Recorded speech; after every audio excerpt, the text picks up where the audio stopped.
Salut, voici ma première vidéo d'une série de vidéos, j'espère, sur la spiritualité et sur ce que c'est. Moi-même, j'ai découvert la spiritualité seulement à 35 ans. Je me suis éveillé seulement à 35 ans. Je dis ça comme ça, pourquoi? Parce que on peut dire éveillé, on peut dire ce qu'on veut, mais la spiritualité, c'est se rendre compte qu'il y a autre chose que ce monde physique dans lequel on vit maintenant.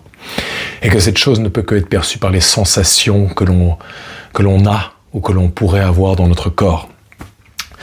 Maintenant, nous connaissons souvent la spiritualité sous différents mots comme l'hindouisme ou le bouddhisme ou le zen ou le tantrisme sont des mots très communs, mais que nous ne regardons pas avec sérieux aujourd'hui.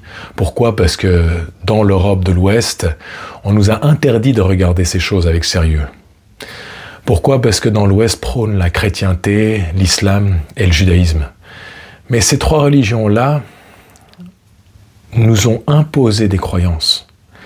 Et je trouve qu'aujourd'hui, il est important de suivre ce que l'on a dans le cœur. De plus en plus, c'est ce qui va arriver, c'est ce qu'on va devoir suivre. Et croire en quelque chose, c'est nous empêcher d'aller en faire l'expérience nous-mêmes. Quand on croit en quelque chose, c'est loin, c'est pas proche de nous.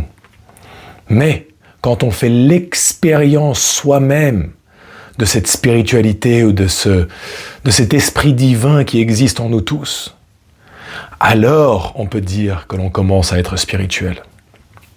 Et cette spiritualité est à la base de chaque religion. Jésus était spirituel, Mohammed était spirituel, Moïse, Abraham, tous ces gens ont été des gens profondément spirituels. On a effacé ça de nos mémoires, mais je pense qu'il est important de recommencer à en parler ouvertement. Et c'est pour ça que je vais vous accompagner dans la spiritualité et dans la spiritualité de la façon dont moi je l'ai découverte. Merci beaucoup et passez une bonne journée.